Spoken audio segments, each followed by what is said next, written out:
Hello, welcome back. ഇന്ന് Albufeira town explore ചെയ്യാനാണ് plan. ഫാറോയിൽ നിന്ന് ട്രെയിൻ എടുത്ത് നമ്മൾ രാവിലെ തന്നെ ഇവിടെ എത്തി.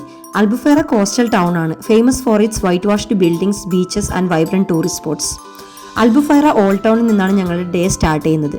നാരോ കോബിൾ സ്റ്റോൺ സ്ട്രീറ്റും കളർഫുൾ ഷോപ്സ് ഒക്കെയാണ് ഇവിടുത്തെ ചുറ്റും. മാർക്കറ്റിലൂടെ നടക്കുന്നതിനിടയിൽ നമ്മൾ ബ്രെയ്ഡ് മേക്കിംഗ് സ്റ്റാൾ കണ്ടു. ഞാൻ എക്സൈറ്റഡ് ആയിരുന്നു. So we tried African braids on Arya's hair. കുട്ടികൾക്ക് ഇവിടെ ട്രൈ ചെയ്യാൻ പറ്റിയ നല്ലൊരു ഓപ്ഷനാണിത്. ഇന്നലെ നമ്മൾ ലാഗോസിലായിരുന്നു, അതിനേക്കാളും ഡിഫറെൻ്റ് ആണ് ഇവിടെ. ഓൾ ടൗൺ കൊമേഴ്ഷ്യലൈസ്ഡ് ആണ്, വിത്ത് സോവനീർ ഷോപ്സ്, കോഫി ഷോപ്സ്, പിന്നെ ലോക്കൽ മാർക്കറ്റ്സും ഒക്കെ ആയിട്ട്.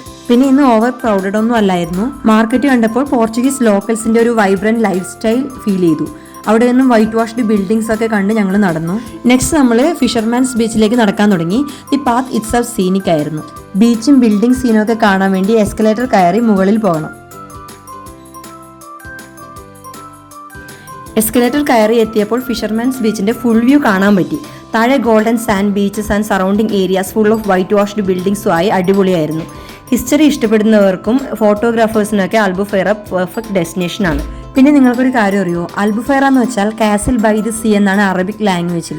അതായത് ഈ പ്ലേസിന്റെ ആർക്കിടെക്ചർ ആയാലും കൾച്ചറിലായാലും ഒരു മുസ്ലിം റിലീജിയന്റെ ഇൻഫ്ലുവൻസ് ഉണ്ട്, ക്രിസ്ത്യൻ കൺട്രി ആണെങ്കിൽ കൂടി. പോർച്ചുഗൽ ഇന്ന് പ്രീഡോമിനൻ്റ്ലി ക്രിസ്ത്യൻ കൺട്രി ആണെങ്കിലും ഹിസ്റ്ററിയിൽ മുസ്ലിം ഇൻഫ്ലുവൻസ് വളരെ സ്ട്രോങ് ആയിരുന്നു, എസ്പെഷ്യലി സൗത്തേൺ പോർച്ചുഗലിൽ. നോർത്ത് ആഫ്രിക്കയിൽ നിന്നും വന്ന മുസ്ലിം ഇൻവേഡേഴ്സ്, പെനിൻസുലയിൽ നിന്ന് വന്നവരൊക്കെ ആയിരുന്നു പോർച്ചുഗൽ ക്യാപ്ചർ ചെയ്തിരുന്നത്. ഓൾമോസ്റ്റ് 500 വർഷം വരെ അവരായിരുന്നത്ര ഇവിടെ ഭരിച്ചിരുന്നത്. ഇതിന്റെ ഫലമായിട്ടാണ് white washed buildings, intrinsic tile work, courtyard gardens ഒക്കെ നമുക്ക് കാണാൻ പറ്റുന്നത്. പ്ലേസും അറബിക് ഒറിജിൻസ് എന്നുള്ളവയാണ്. ഫോർ എക്സാമ്പിൾ അൽബുഫൈറ, അൽഗാർവെ എന്നിവയൊക്കെ. 12th സെഞ്ചുറിയിലാണ് പോർച്ചുഗൽ ക്രിസ്ത്യൻ നാഷനായി മാറിയത്. പക്ഷേ മൂറിഷ് ലെഗസി പോർച്ചുഗലിന്റെ കൾച്ചറിൽ നിന്നും ഒട്ടും മായാതെ നിൽക്കുന്നു എന്നതാണ് ഫാക്ട്.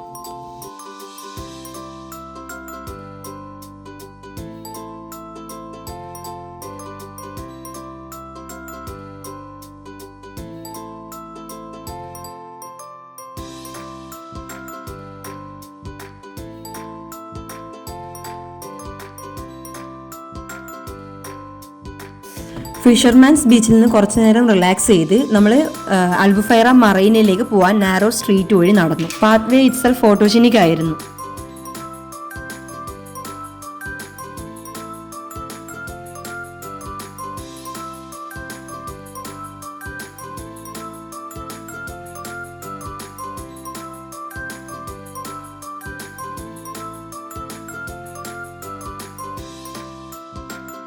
അൽബുഫൈറ മറീനിലേക്ക് പോകാൻ കോസ്റ്റൽ ക്ലിഫ് സൈഡ് വഴി നടന്നു. താഴെ ഓഷ്യന്റെ ബ്യൂട്ടി ഭയങ്കര അടിപൊളിയായിരുന്നു.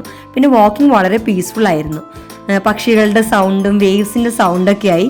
ചെറിയൊരു കയറ്റായിരുന്നു, പക്ഷെ അടിപൊളിയായിരുന്നു. പിന്നെ ഒരു കാര്യം കൂടി, പോർച്ചുഗൽ എന്ന് പറഞ്ഞാൽ യൂറോപ്പിലെ തന്നെ ഓൾഡസ്റ്റ് നേഷൻ സ്റ്റേറ്റ് ആണ്. ഇത് രൂപീകരിച്ചത് 1139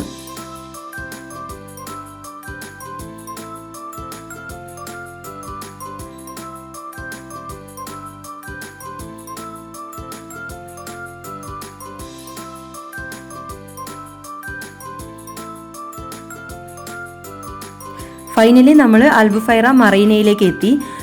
ഫസ്റ്റ് തന്നെ നോട്ടീസ് ചെയ്തത് ലക്ഷൂറിയസ് അപ്പാർട്ട്മെന്റ്സ് ആൻഡ് ഹോട്ടലാണ്. അൽബുഫൈറ ടൂറിസ്റ്റ് ഹബ് ആയതുകൊണ്ട് തന്നെ ലക്ഷൂറിയസ് സ്റ്റേ ഓപ്ഷൻസ് ഒക്കെ ഇവിടെ അവൈലബിൾ ആണ്. അൽബുഫൈറ മറീനയുടെ ഹൈലൈറ്റ് എന്ന് പറയുന്നത് കളർഫുൾ ബിൽഡിംഗ്സ് ആണ്. പ്രതീക്ഷിച്ച അത്രയൊന്നും ബ്യൂട്ടിഫുൾ അല്ലായിരുന്നു മറീന. അൽബുഫൈറ ബീച്ചാണ് കൂടുതൽ, ഫിഷർമാൻസ് ബീച്ചാണ് കൂടുതലും ടൈം സ്പെൻഡ് ചെയ്യാൻ പറ്റിയ നല്ലൊരു ഡെസ്റ്റിനേഷൻ.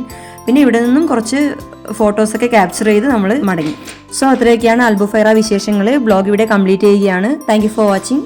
നല്ലൊരു വീഡിയോ സീരീസുമായി വീണ്ടും നമുക്ക് കാണാം. Bye, have a happy day.